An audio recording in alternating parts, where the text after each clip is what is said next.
Bonjour, bonjour, j'espère que vous allez bien. Donc on se retrouve pour les énergies de la semaine du lundi 16 février. Donc j'ai en mes mains le tarot de Marseille suivi de la triade. Alors on va aller voir déjà ce que l'on nous annonce. Donc il y a 3 cartes qui ressortent. Alors d'un premier temps, on a déjà le jugement que vous voyez. On a le battleur et suivi du chariot. Alors, déjà avec le jugement, on est sur quelque chose d'une vérité qui éclate, d'une justice qui est rendue. Ça peut parler aussi en rapport et en lien avec un engagement. Vous voyez, parce qu'on a quand même l'homme et la femme, on a la personne qui est là pour apporter justement cette justesse, cet équilibre, cette vérité. On a également l'archange qui est au-dessus, qui met de l'ordre. On est beaucoup sur cette carte-là, sur la loi divine qui ressort. Vous voyez? Donc, il y a vraiment quelque chose qui est en train de se réaligner, de se réajuster. Donc, ça peut concerner un engagement professionnel ou sentimental.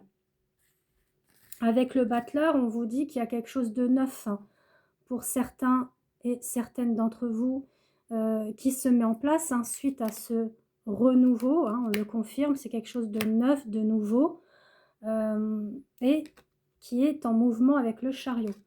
Peut-être quelque chose qui a pris du temps à redémarrer ou à prendre forme, mais là, dans tous les cas, c'est quelque chose qui arrive, qui est en mouvement.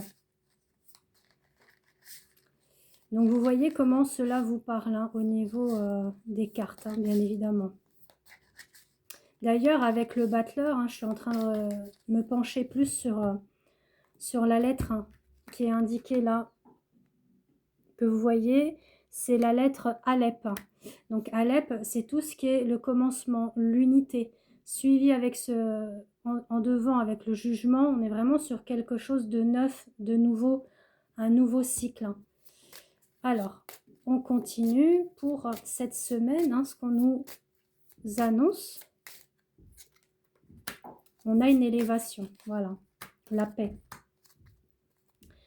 C'est fou comment que ça parle. Vous voyez, on voit qu'il y a eu à un moment donné des doutes, des questionnements, une prise de recul, de réflexion pour savoir où aller avec le chariot. Le chariot, c'est le mouvement, c'est le chemin, la route que l'on emprunte dans notre vie, dans notre mission aussi en tant que cheminant, en tant qu'incarné.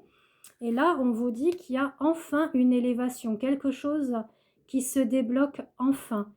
Le fait que vous allez pouvoir retrouver une paix intérieure, un calme intérieur. On sent que les choses vont être moins sous tension, il y aura moins d'anxiété, moins d'énervosité, puisque vous allez vraiment vers une transformation, transmutation. Là, quand on a cette carte-là de transmutation, c'est un petit peu comme le papillon, on renaît. On peut voir aussi cette image du phénix, on renaît de ses cendres, on est quelqu'un de nouveau, de neuf. Donc, comme je vous le disais, surtout que là, mes yeux se posent sur la lettre hébraïque Alep, on est vraiment dans ce côté unité de soi, l'unité de Dieu aussi, du divin, de la source. Donc, en tout cas, vous voyez, en dos de deck, on a la porte. Donc, il y a une porte qui s'ouvre à vous, voire même d'autres portes, pour aller vers des choix, des décisions que vous aurez mûrement réfléchies, qui ont pris sûrement du temps, mais que là, ça y est, vous êtes prêts et prêtes à franchir ces portes, d'aller de l'avant, d'aller sur ce renouveau. Alors, nouveaux projets, nouvelle maison, déménagement, nouveau pays, ça peut être aussi nouvelle relation, parce que bon, vous avez divorcé ou séparé et puis que vous êtes resté un moment sans personne. Nouveau travail. Vous voyez comment cela vous parle, mais en tout cas, on est vraiment sur quelque chose de nouveau, des portes qui s'ouvrent. Et quand je coupe voilà, mon paquet en deux, on ressort encore avec les ordres du divin. Vous voyez, là, on a les stèles des 10 lois de commandement, hein, les 10 commandements de David. Le fait qu'il y a aussi un contrat d'âme qui est là. Un contrat d'âme hein, qui a été fait avec la source, hein, qui est dans l'ordre et la justice, et la justesse, bien évidemment, que peut-être vous avez été un petit peu dans l'erreur, ou la personne que vous côtoyez, hein, mais la source est là, vous voyez, on a le delta, donc c'est la source. Ouais, il y a un équilibre, hein, il y a bien un équilibre et un retour par rapport à des choix, des décisions à prendre face à des erreurs. Alors là, on est en train de me parler un petit peu sur un parcours de lien d'âme, d'accord? Voilà, cette guidance, ce tirage en lui-même, c'est d'ordre général, donc vous prenez vraiment ce qui vous parle.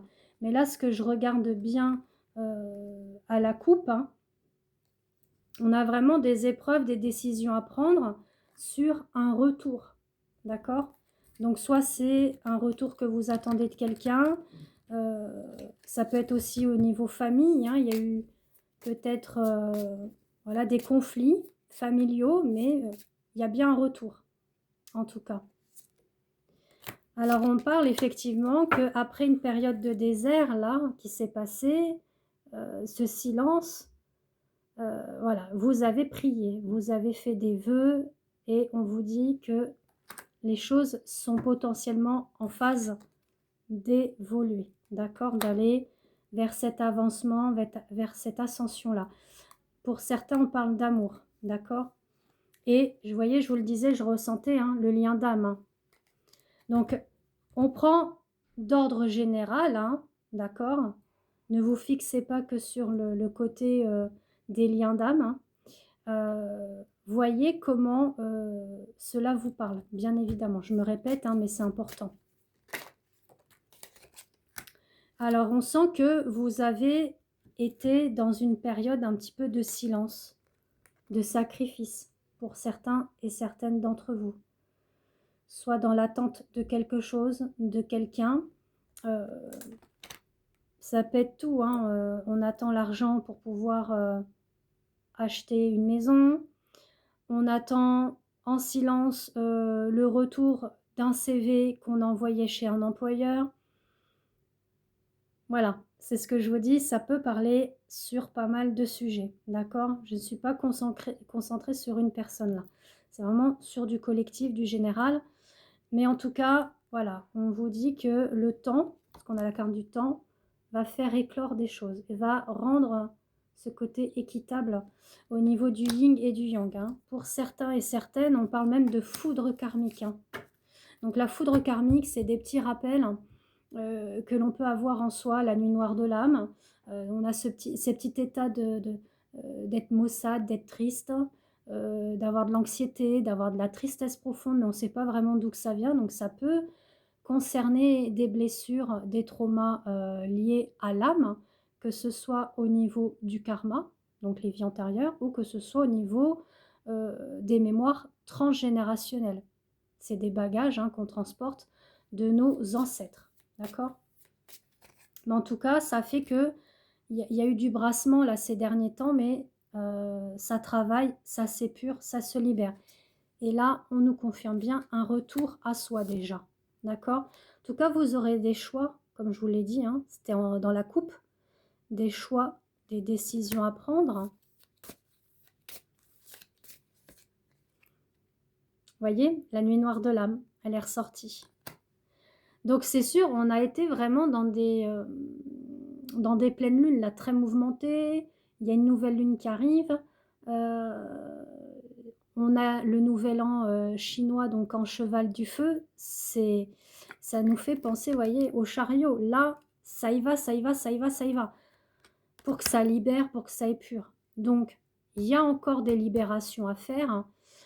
C'est en mouvement, d'accord? Mais en tout cas, on vous dit que tout ce que vous avez pu vivre au niveau de l'ordre divin, hein, de la loi divine, c'est fait pour rééquilibrer les choses, justement. Vous voyez? Voilà. Bon, ça se termine comme ça. Sur ce, je vous souhaite une bonne journée et n'hésitez pas à vous abonner. Bisous à vous.